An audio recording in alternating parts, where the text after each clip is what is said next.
स्वागत है आप सभी स्टूडेंटों का जेएमबी स्टडी भारत में। तो आज हम स्टडी करते हैं अंगद सर के साथ कक्षा 9वीं की गणित के अध्याय 8 का।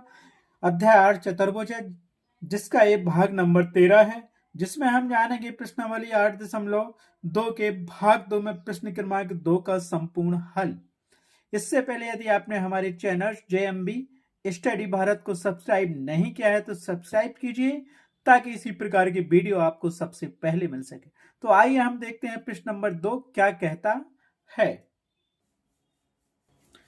प्रश्न number 2, A B C D एक समचतुर्भुज है और पी क्यू आर और एस क्रमशः भुजाओं A B B C C D और डी ए के मध्य बिंदु हैं। दर्शाइए कि चतुर्भुज पी क्यू आर एस एक आयत होगा।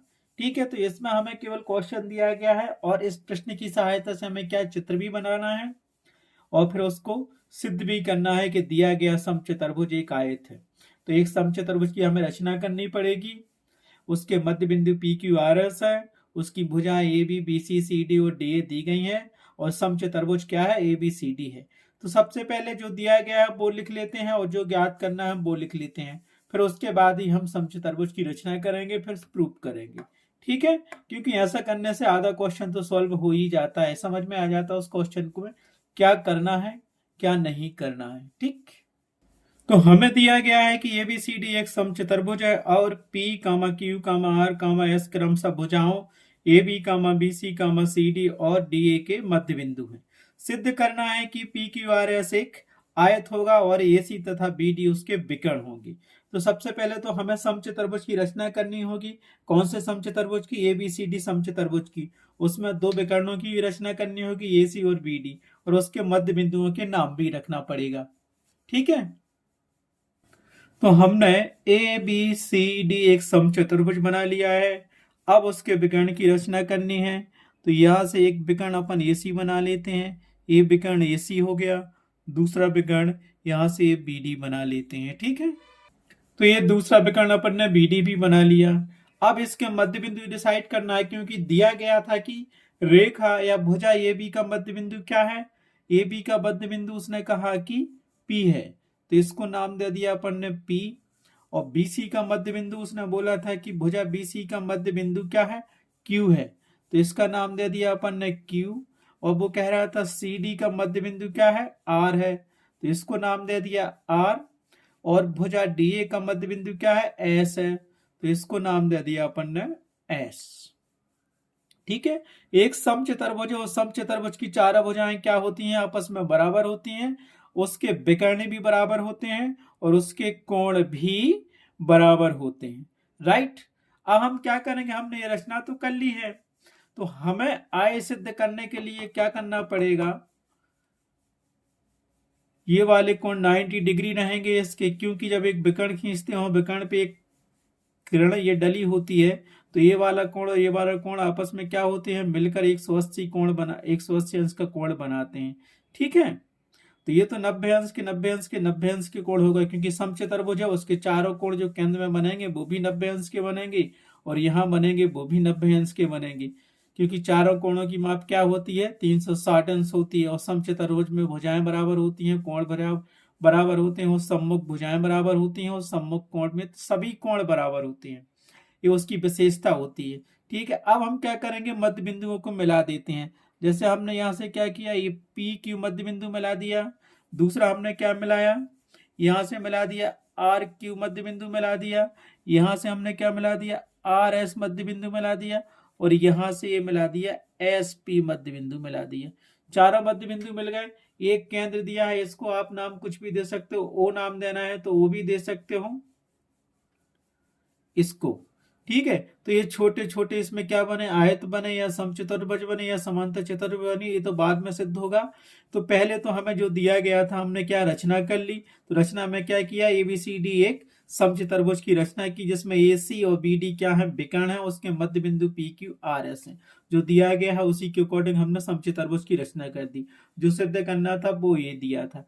ठीक है, तो हमें पहले क्या सिद्ध करना है, इसको आय सिद्ध करने के लिए हमें ऐसे समांतर चतुर्भुज सिद्ध करना पड़ेगा, क्योंकि समांतर चतुर्भुज की सम्मुख भुजाएं बराबर होती हैं और सम्मुख कोण भी बराबर होते हैं। मतलब समांतर चतुर्भुज। ठीक है, समांतर चतुर्भुज सिद्ध करने के लिए हम क्या करेंगे, यहां से अगर ये विकर्ण ए सी लेते हैं तो यहां से ए सी डी एक त्रिभुज मिलेगा, दूसरा मिलेगा ए बी सी एक त्रिभुज ए मिलेगा। तो इन दोनों त्रिभुजों में क्या है, मध्य बिंदु प्रमेय लगाएंगे, मध्य बिंदु प्रमेय से दो इक्वेशन बनेंगे, उन दोनों से हम क्या करेंगे, एक समांतर चतुर्भुज की रचना करेंगे। क्योंकि समांतर चतुर्भुज में आमने सामने की भुजाएं समांतर और बराबर होती हैं। जब उसमें समांतर सिद्ध हो जाएगा तो हम क्या करेंगे, इसके ये वाला कोण दिया है ना, जो केंद्र में समचतुर्भुज में जो कोण बनता है,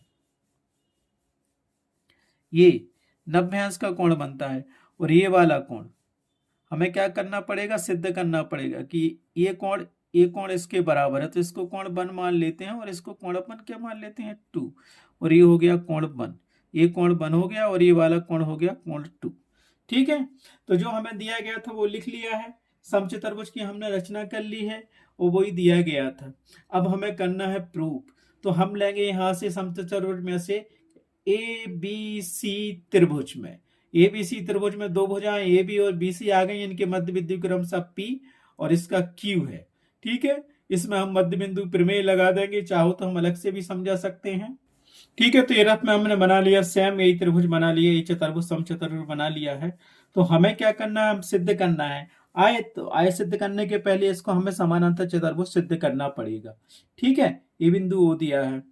समचतुर्भुज की विशेषता क्या होती है, उसकी चारों भुजाएं आपस में बराबर होती हैं, उसके विकर्ण आपस में बराबर होते हैं, उसके कोण भी आपस में बराबर होते हैं।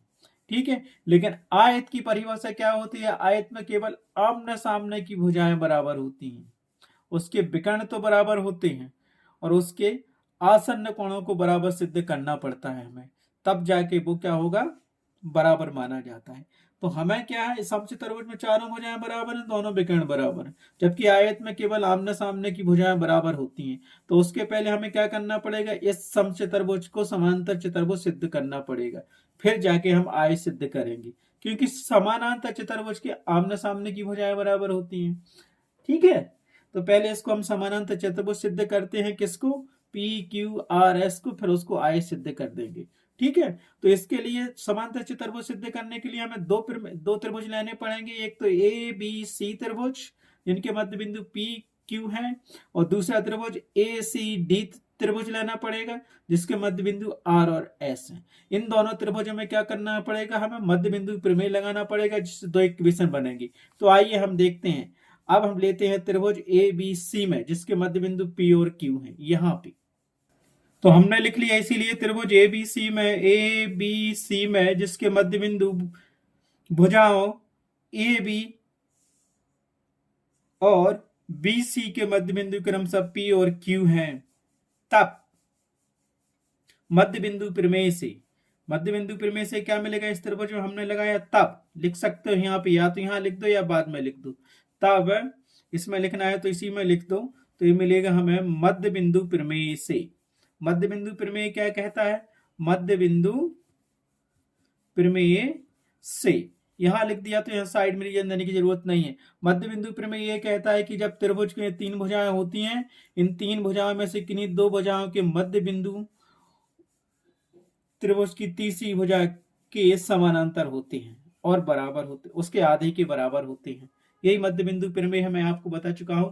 आप चाहे तो इंट्रोडक्शन का वीडियो देख सकते हैं। तो यहाँ लिख दो तो हमें क्या मिल जाएगा, इसीलिए मध्य बिंदु क्या मिलेगा, ये मध्य बिंदु पी और क्यू है, भुजाएं ए बी और बी सी है। तो यहां से हमें मिल जाएगा, क्या मिलेगा, पी क्यू समानांतर है ए सी के, यही कहता है ना, त्रिभुज की दो भुजाओं के मध्य बिंदु तीसरी भुजा के समानांतर होते हैं। तीसरी भुजा क्या है इस त्रिभुज में, ए बी सी त्रिभुज में सी, और मध्य बिंदु की ये भुजा हो गई, पी की भुजा हो गई, एवं पी क्यू बराबर होगा, और जो मध्य बिंदु है वो तीसरी भुजा के आधे के बराबर होते हैं।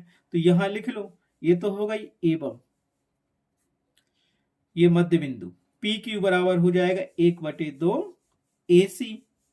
इसको दे दिया समीकरण नंबर 1, क्योंकि ये मध्य बिंदु प्रमेय कहता है त्रिभुज की किन्हीं दो भुजाओं के मध्य बिंदु तीसरी भुजा के बराबर और आधे, तीसरी भुजा के समानांतर और आधे के बराबर होते हैं। तो ये समानांतर होगा, तीसरी भुजा AC है और ये पी क्यू मध्य बिंदु दोनों तीसरी भुजा के आधे के बराबर भी हो गए। इसको हमने समीकरण क्या मान लिया, 1 मान लिया। इसी प्रकार हम क्या करेंगे, अब त्रिभुज लेंगे दूसरा ए सी डी में। इसके मध्य बिंदु क्या है, सी डी भुजा का मध्य बिंदु आर है और डी ए भुजा का मध्य बिंदु एस है, और इसमें भी मध्य बिंदु प्रमेय लगा देंगे। तो ये सी भुजा इसमें भी तीसरी भुजा पड़ रही है, तो ये क्या हो जाएगा, आर एस समानांतर हो जाएगा ए सी के, और आर एस बराबर हो जाएगा 1/2 ए सी के। उसको हम समीकरण 2 बना लेंगे। तो ये थ्योरी लिख लो और बस उसको सॉल्व कर लो। ठीक है, तो पहले तो आय सिद्ध करने के लिए हम समचतुर्भुज को समानांतर चतुर्भुज सिद्ध करेंगे, फिर जाके उसके बाद आय सिद्ध करेंगे। ठीक है, तो एक त्रिभुज तो ले लिया था एबीसी, अब त्रिभुज लेना है ए सी डी में। तो क्या लिया हमने, अब त्रिभुज ए सी डी में, त्रिभुज ए सी डी में भुजाओं सी डी और डी ए के मध्य बिंदु क्रमशः आर और एस हैं। तब मध्य बिंदु प्रमेय से, मध्य बिंदु प्रमेय क्या कहता है, त्रिभुज की किन्हीं दो भुजाओं के मध्य बिंदु तीसरी भुजा के समानांतर और उसके आधे के बराबर होते हैं। तो ये दो भुजाएं मिल गई हमें, सी डी और डी ए, इनका मध्य बिंदु मिल गया R S. A R S इस तीसरी भुजा के ए सी के समानांतर होगा और आधे के बराबर होगा। तो लिख दो, हमें क्या मिल जाएगा, इसीलिए मध्य बिंदु प्रमेय से ये मिल जाएगा हमें, आर एस समानांतर है त्रिभुज की तीसरी भुजा ए सी के, एवं आर एस बराबर होगा इस तीसरी भुजा के आधे के बराबर। इसको हमने समीकरण दे दिया नंबर 2। अब समीकरण 1 और समीकरण 2 देखिए आप। समीकरण 2 में पी क्यू बराबर 1/2 ए सी है, और समीकरण 2 में भी आर एस बराबर 1/2 ए सी है। तो यहां से क्या करेंगे हम, आर एस या पी क्यू बराबर आर एस लिख देंगे, क्योंकि आर एस बराबर ही 1/2 ए सी है। और यहाँ चलेंगे तो देखो पी क्यू समानांतर है ए सी के और आर एस समानांतर है ए सी के। तो इससे क्या मिल जाएगा, पी क्यू समानांतर हो जाएगा आर एस के। तो एक नया समीकरण मिल जाएगा हमें, क्या, तीसरा, जिससे ये सिद्ध हो जाएगा कि पी क्यू भुजाएं बराबर हैं आर एस के और पी क्यू समानांतर है आर एस के, जो कि क्या है, एक समानांतर चतुर्भुज की विशेषता होती है। समानांतर चतुर्भुज में सम्मुख भुजाएं बराबर होती हैं। सम्मुख का मतलब आमने सामने की भुजाएं बराबर होती हैं। ठीक है, तो क्या मिल गया, अब समीकरण 1 और 2 से, समीकरण और 1 और 2 से हमें क्या मिल जाएगा, यहाँ पे देखो पी क्यू समानांतर ए सी के और यहां से आर एस समानांतर ए सी के। तो ये मिल गया, इसीलिए हमें क्या मिल गया, पी क्यू समानांतर हो जाएगा आर एस के। क्यों, यहां दिया पी क्यू समानांतर ए सी के और ए सी समानांतर आर एस के, तो ए सी की जगह पे आर एस रख दिया। एवं दूसरी कंडीशन क्या मिलेगी, पी क्यू समानांतर 1/2 ए सी के। तो यहां से मिल गया पी क्यू बराबर था इसके 1/2 ए सी के, और आर एस बराबर भी 1/2 ए सी। तो 1/2 ए सी के बराबर आर एस रख दो, तो ये मिल गया आर एस। तो ये दोनों भुजाएं मिल गई, इसको समीकरण हमने 3 मान लिया, और ये पी की भुजा आर एस के बराबर हो गई, और पी की समानांतर भी आर एस के बराबर हो गई। सॉरी, ये सी नहीं, आर एस है, आर एस के बराबर हो गई। ठीक है, तो इससे क्या सिद्ध होता है, ये पी क्यू आर एस, ये क्या हो गया, समानांतर चतुर्भुज हो गया। समानांतर चतुर्भुज की क्या होती है, आमने सामने की भुजाएं बराबर होती हैं और समानांतर होती हैं। ये समानांतर चतुर्भुज की परिभाषा होती है। ठीक है, तो हम क्या लिख सकते हैं, अतः पी क्यू आर एस एक समानांतर चतुर्भुज होगा। ठीक, अतः हम लिख सकते हैं पी क्यू आर एस, अतः P Q R S, P Q R S एक क्या होगा, समांतर चतुर्भुज होगा। अब तुम कहोगे समांतर चतुर्भुज सिद्ध कर दिया, लेकिन करना था हमें आयत। तो इसके आगे देखो, अभी तो हमने इसको समांतर चतुर्भुज किया है। इसकी परिभाषा क्या होती, समांतर चतुर्भुज में क्या है, आमने सामने की भुजाएं उसकी समानांतर होती हैं और बराबर होती हैं। और आयत की परिभाषा क्या कहती है, आयत में आमने सामने की भुजाएं बराबर होती हैं। ठीक है, और कोण बराबर होते हैं। तो कोण बराबर करने के लिए हम क्या करेंगे, अब यहाँ पे देखो हमने ये लिया था एक बिंदु, इसको हमने क्या माना था, ओ माना था। ये पी क्यू आर एस मिल गया, ये हमने इसको बिंदु ओ मान लिया। इसको क्या करेंगे हम, एक वाला कोण कोई भी एक ले लो, चाहे ये वाला चतुर्भुज ले लो, चाहे ये ले लो, चाहे ये ले लो, चाहे ये चतुर्भुज ले लो। तो ये बिंदु ओ मिल गया। यहाँ से ये लेते हैं तो एक बिंदु यहाँ रखना पड़ेगा, नाम एक का नाम यहाँ रखना पड़ेगा, बाकी ये तो है ही। तो हम ले लेते हैं, क्या करेंगे, हमें 3 नाम रखने हैं तो रख लेते हैं, कोई भी त्रिभुज ले लेंगे, उसमें कुछ नहीं है। ठीक है, तो ये ले लेते हैं ओ एम एस और एन, ये त्रिभुज ले लो। ये कोण हमने मान लिया कितना है, नंबर 1 कोण नंबर 1 हो गया। और ये कोण, इस कोण का नाम कोण 2 दे दो। तो ये कोण 1 हो गया, एक कोण 2। कौन सा कोण, एम ओ एन कोण 1 हो गया, और एम एस एन कोण 2 हो गया। ये ले लिया हमने एक। ठीक है, इसमें हम क्या करेंगे, ये कोण और ये कोण बराबर कर देंगे। ये तो 90 अंश का होता ही है, क्योंकि समांतर चतुर्भुज के विकर्ण आपस में 90, जिस बिंदु पर प्रतिच्छेद करते हैं वहां पर 90 अंश का कोण बनाते हैं, ये तो सिद्ध है। और समांतर चतुर्भुज हमने पहले ही सिद्ध कर दिया है। ठीक है, अब हम लेंगे चतुर्भुज ओ एम एस एन में, ये ले सकते हो और सिद्ध कर सकते हो, चाहे ये वाला ले लो चाहे ये वाला ले लो, बात तो एक ही है। तो लो, अब ये कोण इसके बराबर सिद्ध कर देंगे तो ये सम्मुख कोण बराबर हो जाएंगे। जब सम्मुख कोण बराबर होते हैं तो उसके आमने सामने की भुजाएं भी बराबर हो जाती हैं। ये प्रमेय हम पढ़ चुके हैं। ठीक है, अब हम क्या लेंगे, चतुर्भुज ओ एम एस एन में, ये वाला चतुर्भुज ओ एम एस एन में, इसको नहीं लेना तो इसको बना लो ओ एम, इसको कुछ भी मान लो, ओ एम पी एन में, ये ले लो चाहे ये ले लो चाहे ये ले लो चाहे ये ले लो। हमें सिद्ध करना है, आमने सामने के कोण बराबर सिद्ध कर देंगे तो हम प्रमेय जानते हैं, जब चतुर्भुज में सम्मुख कोण बराबर होते हैं तो उसके विपरीत भुजाएं भी क्या होती हैं, इस कोणों के सामने की भुजाएं भी बराबर होती हैं। इस कोण के सामने की भुजा ये होगी, इस कोण के सामने की भुजा हमारे पास ये मिल जाएगी। कोण बराबर है, उसकी सम्मुख भुजाएं भी मिल जाएंगी हमें। ठीक है, तो इससे क्या मिल गया, समांतर चतुर्भुज में हम जानते हैं, क्या जानते हैं, समांतर चतुर्भुज तो हमने सिद्ध कर दिया, ये पूरा पी क्यू आर एस एक समानांतर चतुर्भुज है, उसका हमने एक छोटा सा हिस्सा लिया तो ये भी समानांतर चतुर्भुज होगा। और समांतर चतुर्भुज से हम जानते हैं कि समांतर चतुर्भुज की सम्मुख कोण बराबर होते हैं, सम्मुख भुजाओं के सम्मुख कोण बराबर होते हैं, या जब कोण बराबर होते हैं तो उनके सामने की भुजाएं भी बराबर होती हैं। ठीक है, तो लिख लो चतुर्भुज ओ एम एस एन में, ये वाला चतुर्भुज लिया है तो यहां से लिख लो, ये कोण 1 बराबर होगा कोण 2 के। रीजन बता रहा हूं मैं, कोण 1 बराबर होगा कोण 2 के। रीजन यहां दे सकते हो, क्योंकि हम जानते हैं समांतर चतुर्भुज के सम्मुख कोण आमने सामने के कोण बराबर होते हैं, और पी क्यू आर एस एक समांतर चतुर्भुज हम सिद्ध कर चुके हैं, उसी का पार्ट है ओ एम एस एन चतुर्भुज।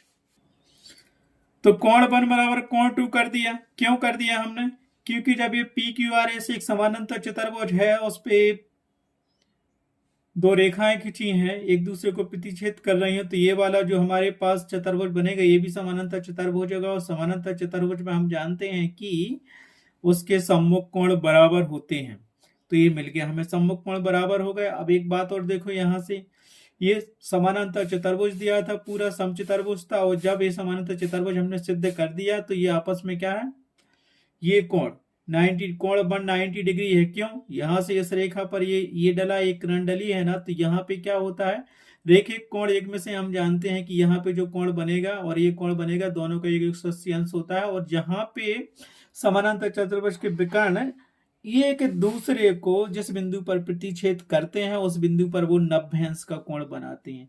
तो हमारे पास कोण, इसको हमने कोण 1 नाम दिया था, तो कोण 1 बराबर क्या हो जाएगा, 90 अंश हो जाएगा। तो इसको लिख लो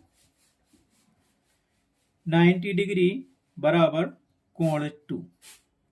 क्यों लिखा 90 डिग्री, क्योंकि ये एक रेखा बन गई इसके अंदर, समानांतर चतुर्भुज के अंदर, और ये लंब डला हुआ है, और जहां लंब की बात आती है 90 अंश का कोण बनता है। और हम जानते हैं कि ये पी क्यू आर एस एक क्या है, समानांतर चतुर्भुज है, तो उसके सामने के कोण क्या होते हैं, सम्मुख कोण आपस में बराबर होते हैं। आया समझ में, तो ये लिख दिया हमने नंबर 2। 90 अंश बराबर लिख गया कोण 2। क्यों लिखा? क्योंकि हम जानते हैं पी क्यू आर एस एक समांतर चतुर्भुज है और समांतर चतुर्भुज की सम्मुख भुजाएं बराबर और समानांतर होती हैं। ठीक है, क्यों? समांतर चतुर्भुज पी क्यू आर एस की सम्मुख भुजाएं बराबर और समानांतर होती हैं, इसलिए ये दोनों कोण आपस में बराबर होगा और कोण बन हमारे पास 90 अंश का होगा। कि समानांतर जो चतुर्भुज होता है, जिस बिंदु पर वो प्रतिच्छेद करते हैं उस बिंदु पर वो लंब कहलाते हैं, और जहां लंब की बात आती है तो 90 अंश का कोण आपस में बनाते हैं। तो कोण बन पर ये प्रतिच्छेद कर रहे हैं दोनों। ठीक है, तो कोण बन पे कर रहे हैं तो कोण बन बराबर 90 अंश होगा। और हम जानते हैं ऊपर से कोण बन बराबर कोण 2 दिया है, तो कोण 2 बराबर भी 90 अंश हो जाएगा। इतना तो हमने सिद्ध कर दिया। अब क्यों सिद्ध किया हमने ये? क्योंकि आयत की परिभाषा से जानते हैं कि उसकी आमने सामने की भुजाएं बराबर होती हैं। वो भी समानांतर चतुर्भुज में भी आमने सामने की भुजाएं बराबर होती हैं। तो कोण क्यों हमने किया सिद्ध? कोण बन बराबर कोण 2, सो कोण 2 बराबर भी 90 अंश हो गया। क्योंकि आयत के सम्मुख कोण भी बराबर होते हैं, अर्थात आयत के आमने सामने के कोण बराबर होते हैं। तो यही किया ना हमने। मान लो कि हम सिद्ध कर, आयत बन गया आयत, ये कोण 90 अंश का हो गया, ये भी 90 अंश का हो गया, ये भी 90 का हो गया। तो सम्मुख कोण आमने अंश के बराबर होते हैं, ये भी 90 अंश का हो जाएगा, ये भी 90 अंश का हो जाएगा। 360 अंश के कोण बन जाएंगे। क्यों? अब इतना तो हमने सिद्ध कर दिया। हमें आय सिद्ध करने के लिए इसको ये सिद्ध करना पड़ता है, तो हम करें क्या करेंगे? कोण 2 बराबर 90 अंश हो गया, अतः पी क्यू आर एस क्या हो गया? एक आयत हो गया। तो इसको हम ऐसा लिख सकते हैं, कोण 2 बराबर 90 डिग्री हो गया। कोण 2 हमारे पास ये दिया गया है, कोण बन ये था, अतः आयत के सम्मुख कोण बराबर होते हैं। तो इसको क्या लिखेंगे? कोण मतलब इस पूरे चतुर्भुज को क्या करेंगे? इसको पूरे चतुर्भुज पी क्यू आर एस को क्या लिख सकते हैं हम? ठीक है, पी क्यू आर एस जो बना था हमारे पास चतुर्भुज, तो उसको लिख दो, अतः पी क्यू आर एस एक आयत होगा। आयत होगा। क्यों होगा? आयत के सम्मुख कोण बराबर होते हैं। यह हमने सिद्ध कर दिया कि इसके आमने सामने के कोण बराबर हैं, जो कि आयत की परिभाषा होती है, आयत की कंडीशन होती है। जब सम्मुख कोण बराबर होते हैं तो वह आयत कहलाता है। जबकि समानांतर चतुर्भुज में क्या है? सम्मुख कोण बराबर नहीं होते, भुजाएं बराबर होती हैं, उन भुजाओं के सम्मुख कोण बराबर होते हैं, या कोण की सम्मुख भुजाएं बराबर होती हैं। लेकिन आयत में क्या होता है? उसके सम्मुख कोण बराबर होती हैं। और ये हो गया कोण बन बराबर कोण 2, सो कोण बन बराबर 90 डिग्री था, तो कोण 2 बराबर भी 90 डिग्री हो गया। क्यों? अब आयत क्यों कहा? रीजन दे दो। क्योंकि इधर लिख सकते हो आप, क्योंकि आयत के सम्मुख कोण क्या होते हैं? सम्मुख कोण 90 डिग्री के होते हैं। ठीक, जबकि समानांतर चतुर्भुज के सम्मुख कोण बराबर तो हो सकते हैं, लेकिन ये जरूरी नहीं कि 90 डिग्री के ही हो। समझ में आया कंडीशन? अतः हम कह सकते हैं कि समचतुर्भुज के विकर्ण 90 डिग्री का कोण बनाते हैं। अब समचतुर्भुज क्या था? ए बी सी डी एक समचतुर्भुज था। हमें भी सिद्ध करना था कि ए बी और ए सी और बी डी इसके विकर्ण हैं।